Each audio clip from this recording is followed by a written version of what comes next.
사랑하는 성도 여러분, 우리는 언제 감사합니까? 좋은 일이 일어났을 때 감사합니다. 감사하지 말라고 하여도 우리 안에 좋은 일이 일어나면 내 안에 기쁨이 충만해. 그로 인하여 감사가 저절로 일어납니다. 원하는 것을 얻었을 때 또한 감사가 됩니다.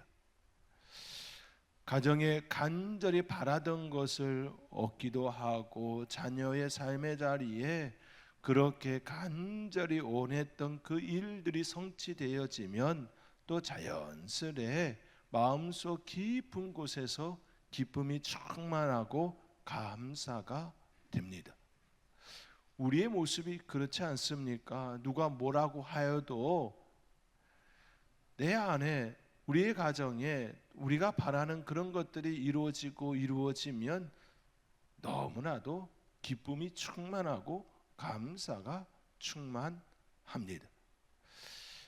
옆에 사람이 울고 있을지라도 그것이 눈에 그렇게 많이 들어오지가 않습니다.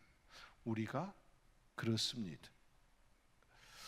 그래서 우리의 감사는 때로는 형편과 상황에 따라 참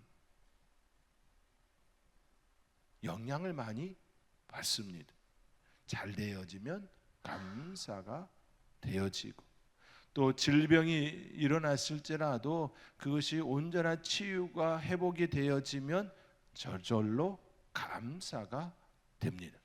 그런데 그렇지 않은 경우에는 우리 안에 감사보다 왜 이런 일이 우리에게 일어났는지에 대하여 내 안에 불편함이 더 많이 발생하곤 합니다. 이것이 우리 인간의 모습이지요. 그런데 오늘 골로새서에서 바울이 말하는 감사는 그런 감사와는 너무나도 다릅니다. 바울은 환경이 좋아졌기 때문에 감사하라 그렇게 말하지 않습니다. 우리에게 좋은 일이 많이 생겼기 때문에 감사하라고도 말하지 않습니다. 바울이 말하는 감사에는 더 깊은 이유가 있습니다. 그것은 바로 우리가 그리스도 안에 있기 때문에 감사해야 합니다. 이 말씀을 전합니다. 우리가 감사해야 하는 이유가 우리의 환경과 우리의 주변의 변화 때문이 아니라 우리가 그리스도 안에 있기 때문에 감사해야 한다 말합니다. 골로새서는 감사가 반복되는 편지입니다. 1장에서는 아버지께 감사하시기를 원하노라 말하고, 2장에서는 감사함을 넘치게 하라 말합니다. 3장에서는 감사하는 자가 되라, 감사하는 마음으로 하나님을 찬양하라, 하나님 아버지께 감사하라고 편지합니다. 그리고 4장에서도 기도에 감사함으로 깨어 있으라 그렇게 말하고 있습니다. 1장, 2장, 3장, 4장 계속해서 나오고 반복되는 내용이 바로 감사하라, 감사하라입니다. 감사가 넘치게 하고, 감사함으로 찬양하고, 감사함으로 하나님께 나아가고, 기도도 감사의 그 시간 가운데 있어야 함을 가르치고 있습니다. 흥미로운 것은 바울이 골로새 교회를 직접 세우지 않았다는 데 있습니다. 골로새서 2장 1절을 보면 바울은 골로새와 라오디게아 성도들 가운데 자신의 얼굴을 직접 보지 못한 사람들이 있다고 말합니다. 골로새 교회는 바울의 에베소 사역을 통하여 복음을 접한 에바브라의 사역으로 세워졌을 가능성이 큽니다. 바울이 직접 교회를 세운 곳이 아니라 바울을 통하여 복음을 또 사역의 현장 속에 있게 되어진 에바브로의 그 사역으로 세워진 교회, 그렇게 학자들은 보고 있습니다. 그런데 바울은 자신이 직접 세우지 않은 이 교회를 향하여 깊은 애정을 가지고 있습니다. 왜 그렇습니까? 그들은 바울의 교회가 아니라 그리스도의 교회이기 때문입니다. 에바브라를 통하여 복음을 들었든지 자신을 통하여 복음을 들었든지 간에 그들 모두가 한 그리스도 안에 한 형제요 한 자매이기 때문입니다.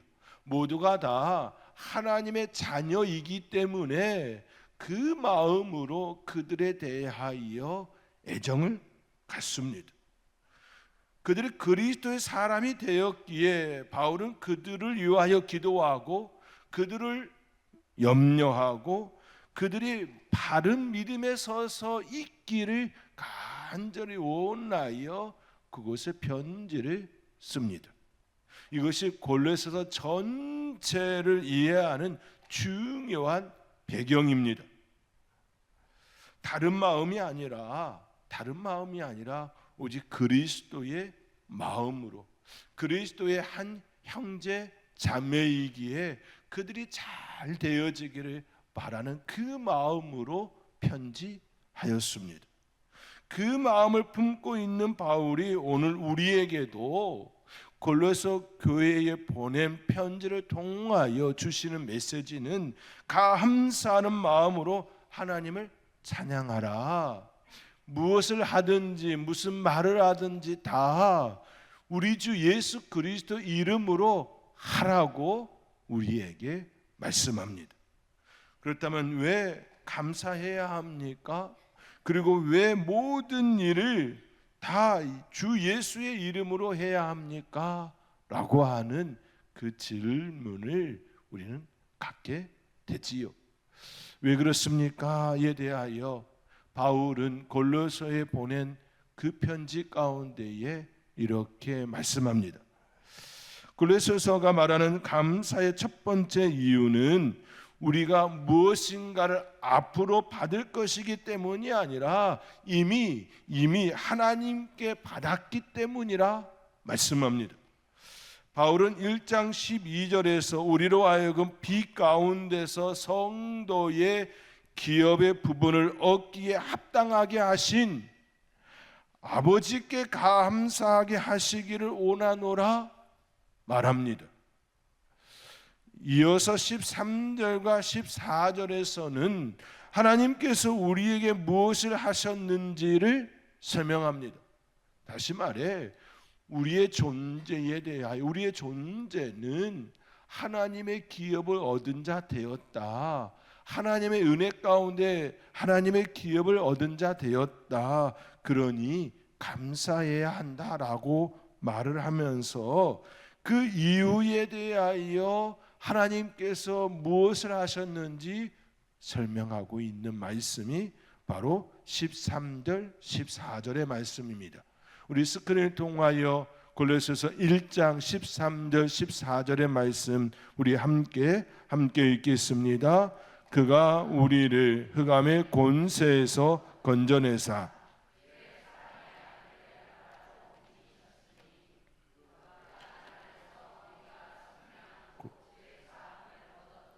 아멘.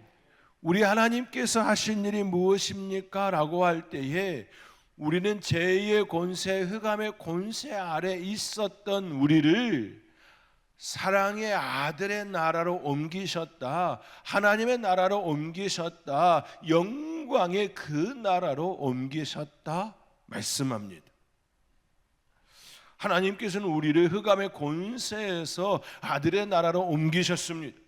우리의 죄를 사하여 주셨습니다. 우리를 예수 그리스도를 통하여 성부 하나님과 화목하게 하셨습니다. 우리는 단절되었던 이들입니다. 하나님과 끊어졌던 이들입니다. 그런데 예수 그리스도를 통하여 성부 하나님과 화목하게 되었습니다. 이처럼 바울은 감사의 이유를 우리의 환경에서 찾지 않습니다. 하나님께서 행하셨던 있었던 그 일을 통하여 우리에게 감사해야 하는 이유를 말씀합니다. 우리 하나님께서 행하신 일이 무엇입니까? 라고 할 때에 우리를 흑암의 권세 아래 있었던 우리를 아들의 나라로 옮기셨다. 우리의 죄를 사하여 주셨다. 하나님 아버지와 화목하게 하셨다. 그러므로 너희의 존재의 변화를 가지게 되었으니 감사하라 말씀합니다. 가장 먼저 구원받은 사실을 말하면서 이것이 성도의 가장 큰 감사의 이유라고 말씀합니다. 우리가 감사해야 하는 이유가 무엇입니까?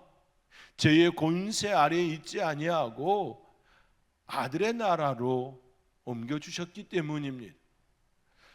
더 이상 죄의 굴레 속에 살지 않아도 되는 하나님 나라의 하나님의 자녀가 되었기 때문입니다. 어둠의 자녀가 아니라 빛의 자녀가 되었기 때문입니다. 이것보다 더 큰 이유가 어디에 있겠습니까? 하나님께서는 우리를 사랑하셔서 그 자리로 옮겨 놓으셨습니다. 우리는 살아가면서 자꾸 없는 것을 봅니다. 이것도 없고 저것도 없고, 이것도 부족하고 저것도 부족하고, 아직 이루지 못한 것을 생각합니다. 그러다 보면 마음속에서 감사보다 불평이 더 크게 나타납니다.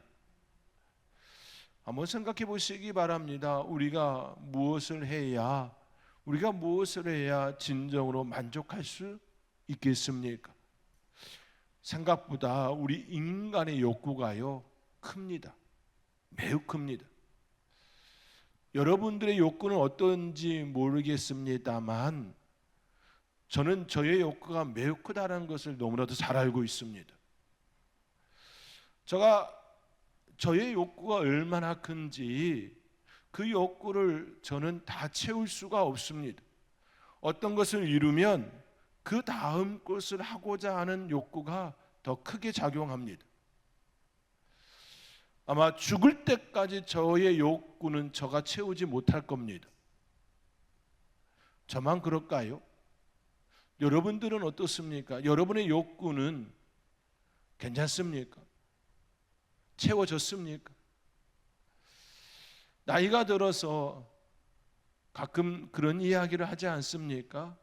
내가 10년만 젊었어도, 내가 너의 나이 때만 되었어도, 그런 얘기하는 이유가 무엇입니까? 아직 나이가 들었지만 욕구는 그대로라는 이야기 아닙니까?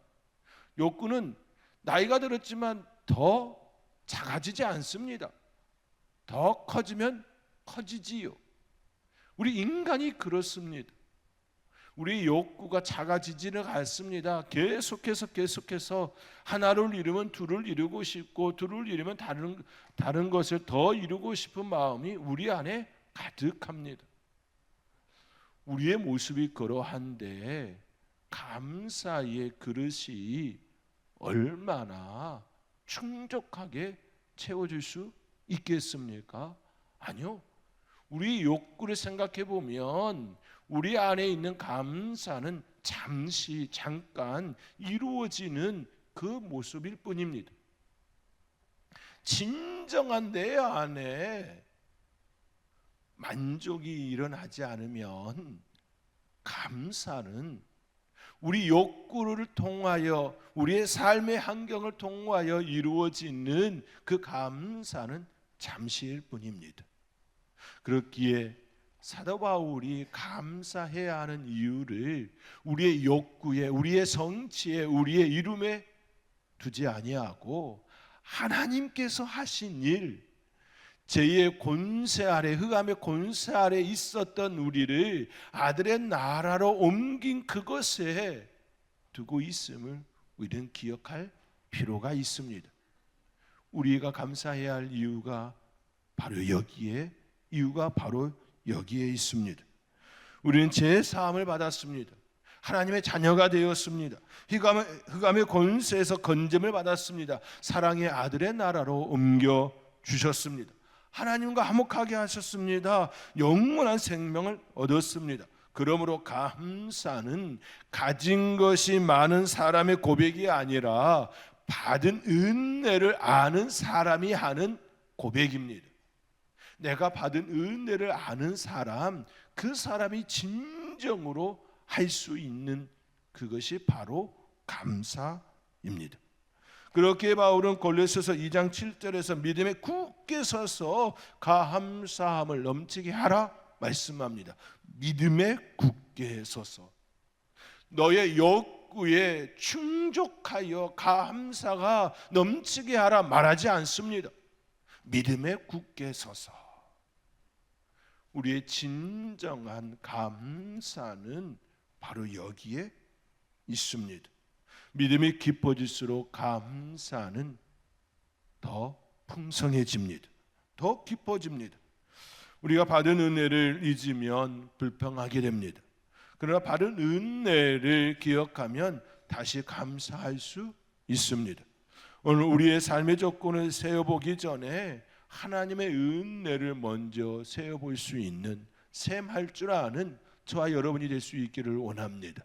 그 가운데 진정으로 감사하며 또 감사하는 저와 여러분이 될 수 있기를 주님의 이름으로 권면드립니다. 둘째로 그리스도의 말씀이 우리 안에 풍성히 거할 때 감사가 깊어지고 풍성해집니다. 오늘 본문 16절의 말씀입니다. 우리 함께 16절의 말씀 함께 읽겠습니다. 그리스도의 말씀이 너희 속에 풍성히 거하여 모든 지혜로 피차 가르치며 권면하고 시와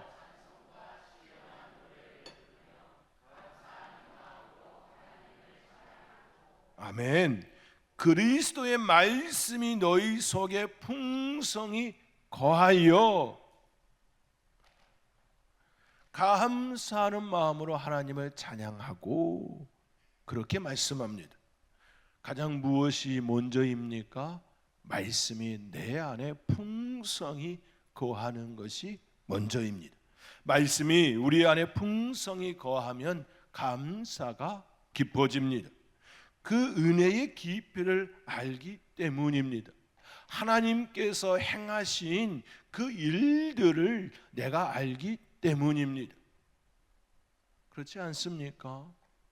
내가 경험하면 그 경험 속에 나타난 그 풍성함을 나는 압니다. 이게 참 어려운 이야기입니다.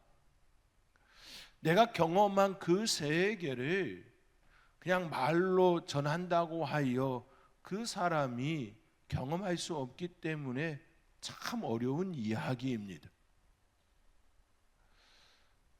강단에서 가장 어려울 때가 이런 부분입니다.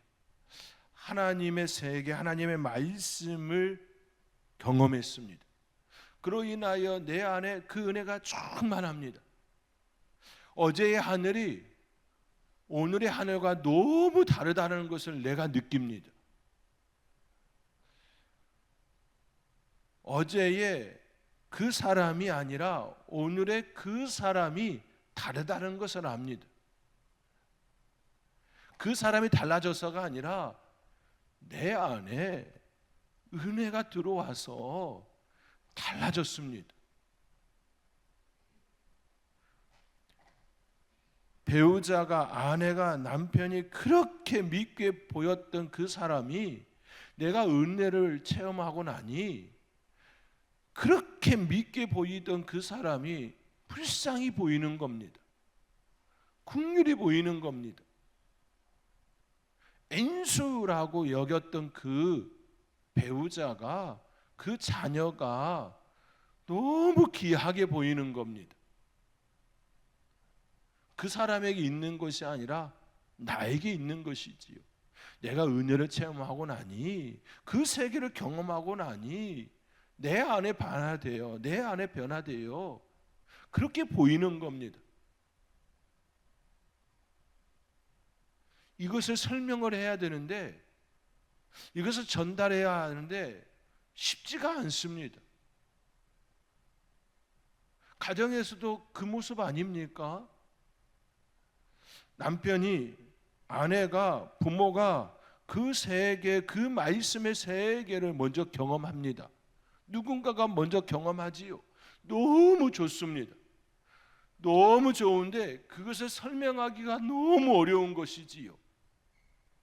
내가 만난 하나님, 내가 만난 천국을 설명하는 것이 너무 어려운 것 아닙니까?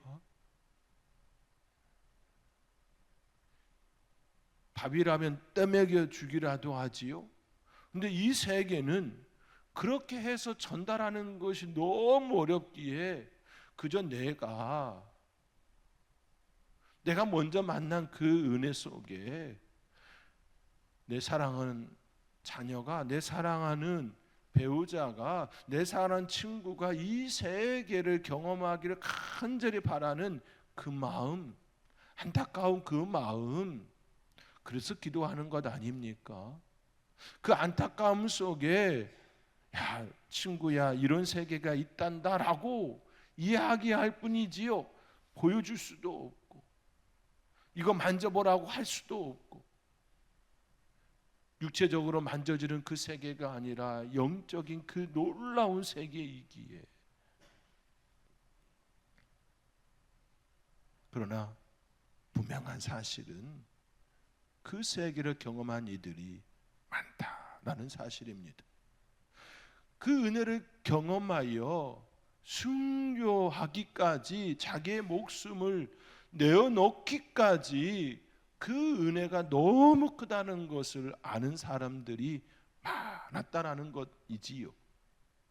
우리 한국 교회사 안에도 그렇게 자기의 목숨을 내놓기까지 그 은혜를 따라 끝까지 살았던 이들이 있지요. 세계 교회사도 마찬가지 아닙니까? 순교의 피가 얼마나 많이 흐르고 흘렀습니까? 많습니다. 그런데 이거다라고 떼먹여 드리기가 너무 어려운 이야기라. 그럼에도 불구하고 이처럼 말씀드리는 이유는 그 세계, 바울이 골로새 교회를 향하여 전하고 있는 이 세계, 그 세계에 대하여 우리가 알아야 하지 않겠냐라는 말씀이지요. 그 말씀, 그 세계를 우리가 알 수 있는 방법이 무엇입니까? 말씀을 가까이 하는 것. 말씀을 가까이 하는 것. 말씀이 내 안에 역사할 수 있도록 내가 그 자리에 있게 하는 것. 말씀을 읽는 것이지요. 말씀을 읊조리는 겁니다. 말씀을 암송하는 것이지요. 말씀이 내 하루를 이끌어갈 수 있도록 내가 그 자리에 있게 하는 것입니다. 말씀을 읽고, 말씀을 쓰고, 말씀을 암송하고, 말씀을 계속해서 들음을 통하여 하나님, 내 친구가 경험한 그 세계, 그 천국에 대하여, 강단에서 목사님이 그렇게 간절히 말하는 그 세계, 그 천국의 세계에 대하여, 내 부모가 경험한 그 천국에 대하여 나도 알고 싶다. 그 고백으로 기도하며 말씀 가까이, 말씀 가까이, 말씀 가까이. 하나님께서 여러분들 그 말씀 가까이 나아가고 또 나아갈 때에 역사할 줄 믿습니다. 하나님 말씀 가까이 감을 통하여서 그 세계를 경험할 수 있기를, 그렇기에 그리스도의 말씀이 너희 속에 풍성히 거하여 감사하는 마음으로 하나님을 찬양하고 라고 하는 것처럼, 골로새 3장 3절에 이는 너희가 죽었고 너희 생명이 그리스도와 함께 하나님 안에 감추어졌음이라 하는 것처럼, 너희 생명이 그리스도 안에 있기에 그리스도가 우리 안에 역사되어지도록 내가 그 자리에 있으리라.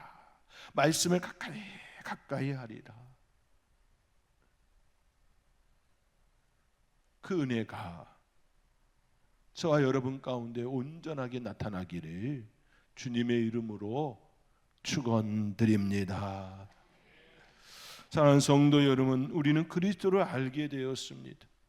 그 사랑이 우리를 죄에서 구원하여 주셨습니다. 말씀이 우리 안에 들어와 참 기쁨의 소망을 가진 자 되었습니다. 그렇다면 그 은혜를 입은 사람들이 어떤 삶을 살아야 합니까?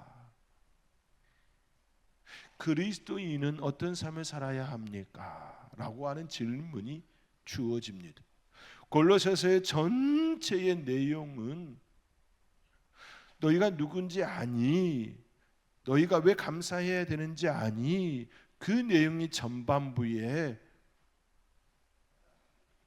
배치되어 있고, 너희는 그리스도를 통하여 하나님과 화목하게 되어진 존재, 그러니 너희 그 은혜 속에 감사해야 하지라고 하는 말씀이 전반부에 기록되어 있다면, 그렇다면 그 은혜를 알고 있는 너희의 삶은 어떤 삶을 살아야 하니? 라고 하면서 제시하고 있는 내용이 바로 후반부의 내용입니다.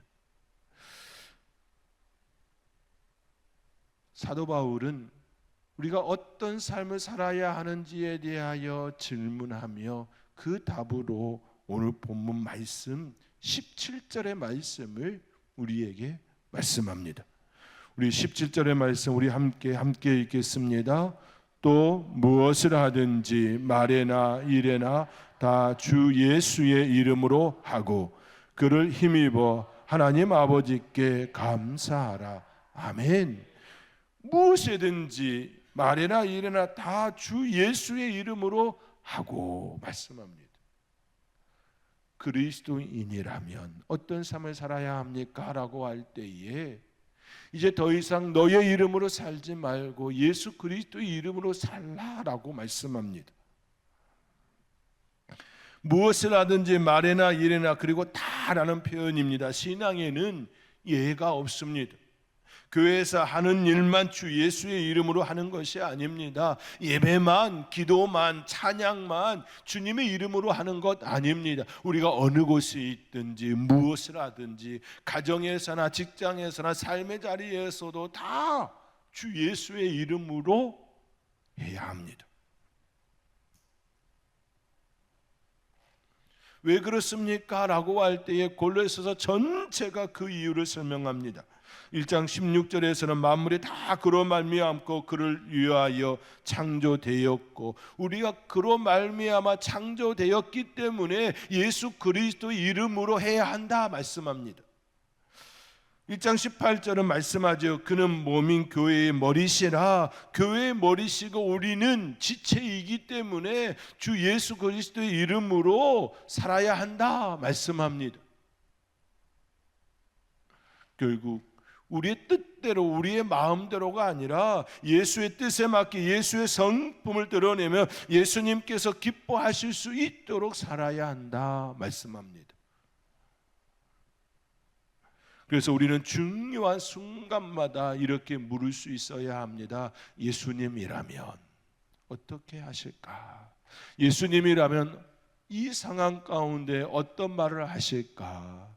예수님이라면 이 상황 가운데 어떻게 행동하실까? 예수님이라면 이 상황 속에 내가 이렇게 하면 하나님께서 예수님께서 기뻐하시겠지 라고 하는 그 고백.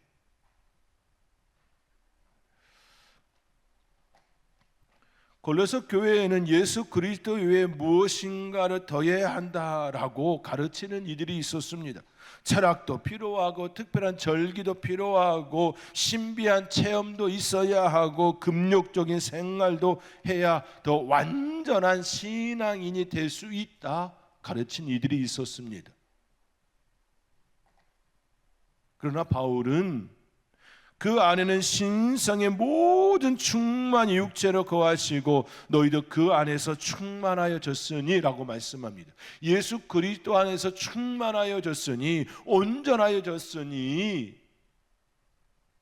다른 것이 필요하지 않다 말합니다. 온전하여지는 데 있어서 그렇다라는 것이지요. 금욕적인 생활이 필요 없다, 인문학이나 철학이나 그런 것이 필요 없다, 그런 얘기를 하는 것이 아닙니다. 우리가 하나님의 자녀로서 온전하여짐에 있어서 다른 것이 필요하지 않다라는 것입니다. 인문학을 우리가 왜 접해야 합니까? 우리의 생각이 넓어지기 때문입니다. 우리의 생각이 깊어지기 때문입니다. 우리가 왜 과학에 대하여 관심을 가져야 합니까? 놀라운 세계에 그 세계를 이해할 수 있는 하나의 열쇠가 되기 때문입니다. 우리가 왜 금욕적인 생활을 때론 해야 합니까? 우리의 금욕적인 그 삶을 통하여 우리의 육체가 경건해 하나님께 더 가까이 갈 수 있는 시간이 될 수 있기 때문이지요. 다시 말해 예수님께 더 가까이 가기 위하여서 때로는 금욕적인 생활도 필요하고, 예수님